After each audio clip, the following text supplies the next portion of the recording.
Thank you, Dr. Vikram Deshmukh, sir. As you rightly mentioned, this will be an academic feast for today, and we are going to start a 2-day annual day CME program with a very well-known and renowned speaker, Dr. Praveen Vyavhare, sir. He is a well-known ophthalmologist practicing in Amravati since last 21 years, and he was a pioneer of phacoemulsification surgeries in Vidarbha region, has done more than 500 corneal transplant procedures, and also he is also doing corneal lamellar procedures. He is also director of Vyavhare Netralaya Eye Bank and also associated with several other eye banks. He was a past president of Amravati District Ophthalmology Society, past vice president of Vidarbha Ophthalmology Society, ex-member of Maharashtra Ophthalmology, executive member of Maharashtra Ophthalmology Society. Sir has various publications in his name, was involved in various research activities and as well as presentations in a national and state and national conferences also. So without any further delay, I welcome our first speaker, Dr. Praveen Vyavhare, sir, on his topic, how to get rid of your glasses. Dr. Vyavhare, sir, over to you, sir.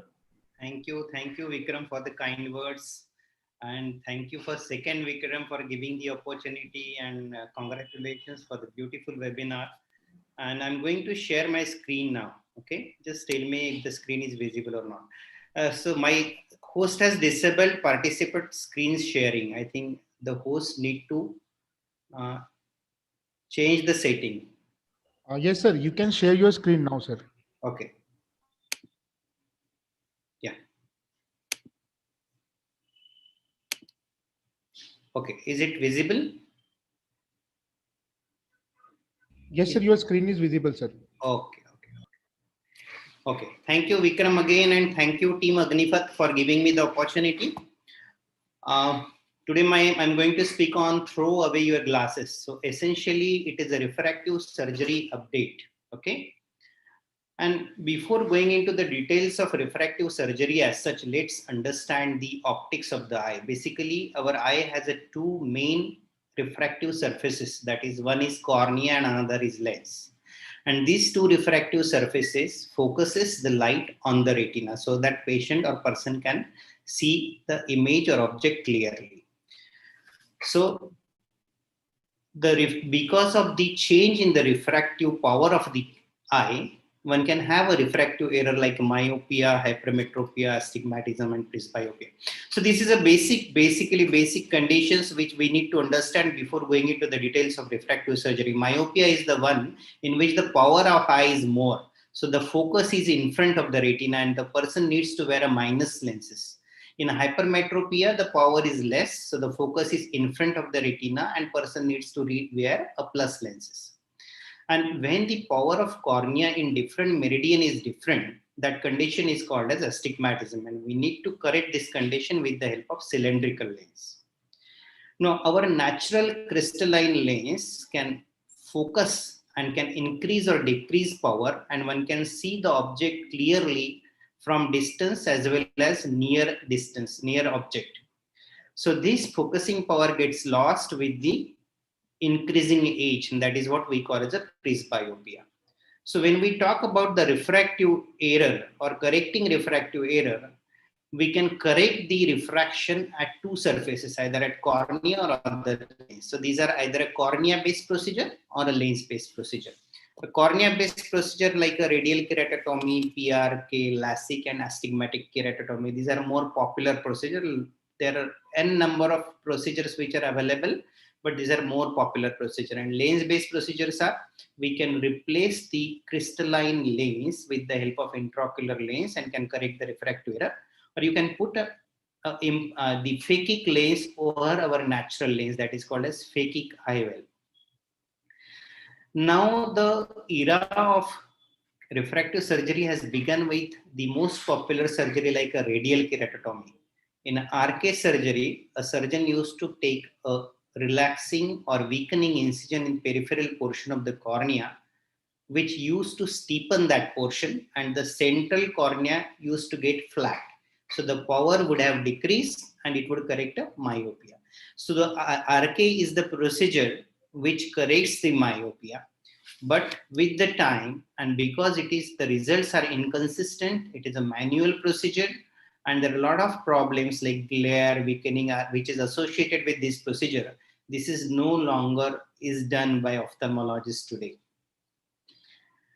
And we are now using a laser to reshape the cornea, and that is the most popular procedure. Now, when you reshape the surface by putting a laser on the surface of eye, that is called as PRK, and when you put this laser in the stroma of the cornea, that is called as LASIK. In PRK, on the surface, there is an epithelial layer. We need to remove the epithelial layer first to do a PRK, and because if you remove the epithelium, it takes time to regenerate the epithelium. There are the problems associated with this regeneration, and there may be issues of delayed wound healing, and the wow factor is missing with the PRK technique. That's why the LASIK has become a more popular procedure. The long form of LASIK is a laser assisted in situ keratomydiosis. So that is basically we are using a laser to change the power of the cornea by changing its curvature. By applying it in the stroma, it ablates the tissue. So basically, essentially, it involves using a microkeratotome or a laser to creating a corneal flap of around 90 to 100 micron, and then you are everting this flap and applying the laser in the stroma, and then after applying the laser, you are repositing the flap. So this is a small video. It has its audio itself. Just tell me whether audio is...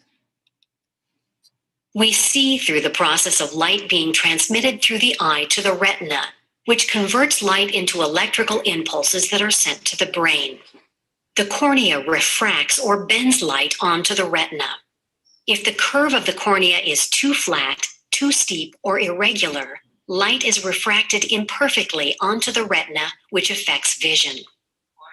LASIK is a surgical procedure to reshape the cornea and improve eyesight by correcting so-called refractive errors.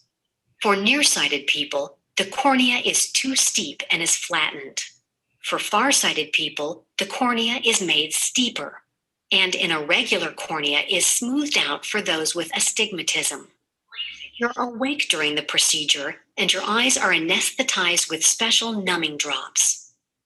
Your eye is positioned under the laser, and a device is applied to keep the lids open. A map is made of your cornea to highlight the areas to be corrected. The surgeon then creates a thin circular flap of corneal tissue using an instrument called a microkeratome or a laser. The flap is folded back, and a different laser is used to remove tiny bits of corneal tissue to reshape it based on the map.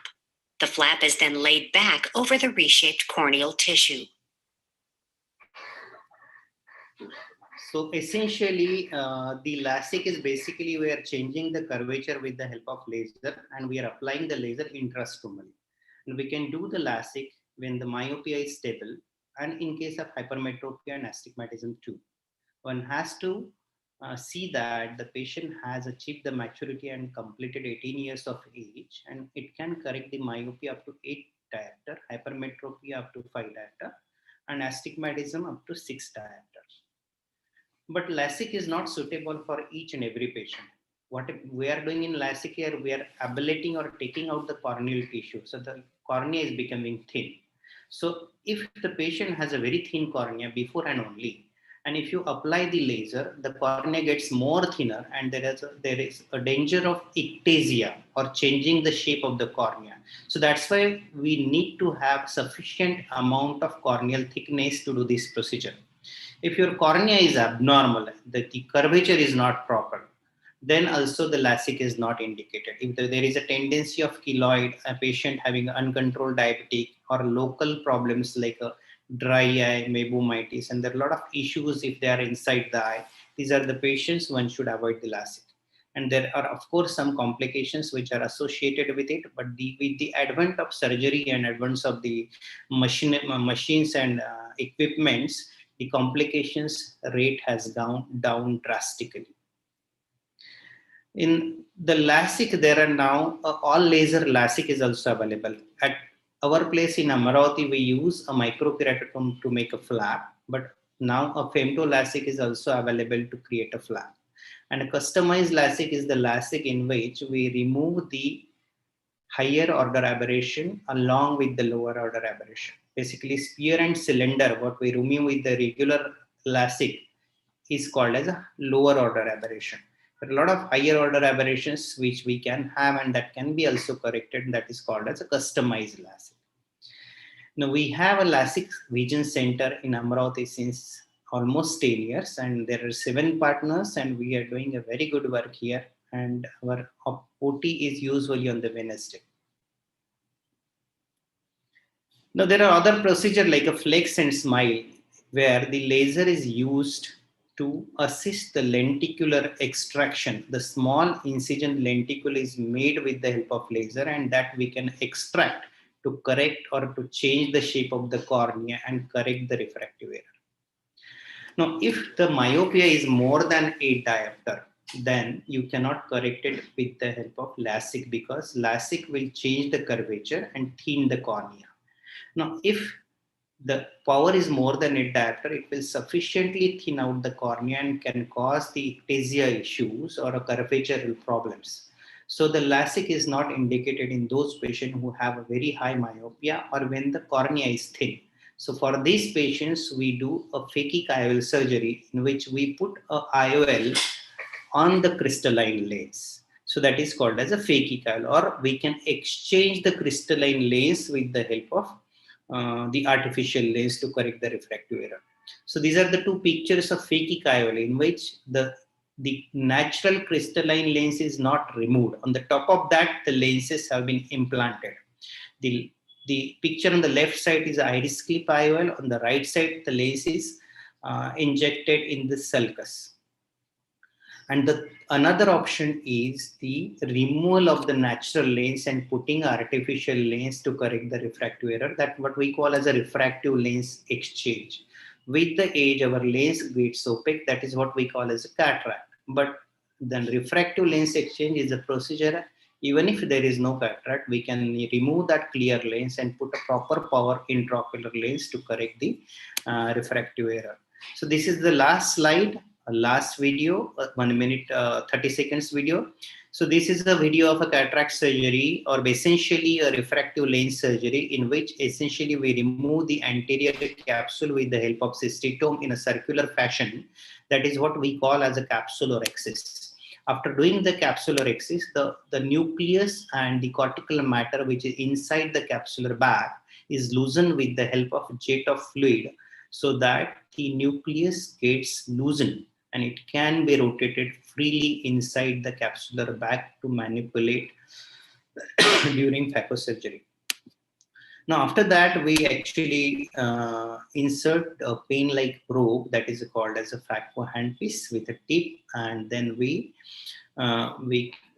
divide the nucleus into smaller pieces with the help of ultrasonic phacoemulsification and the aspiration.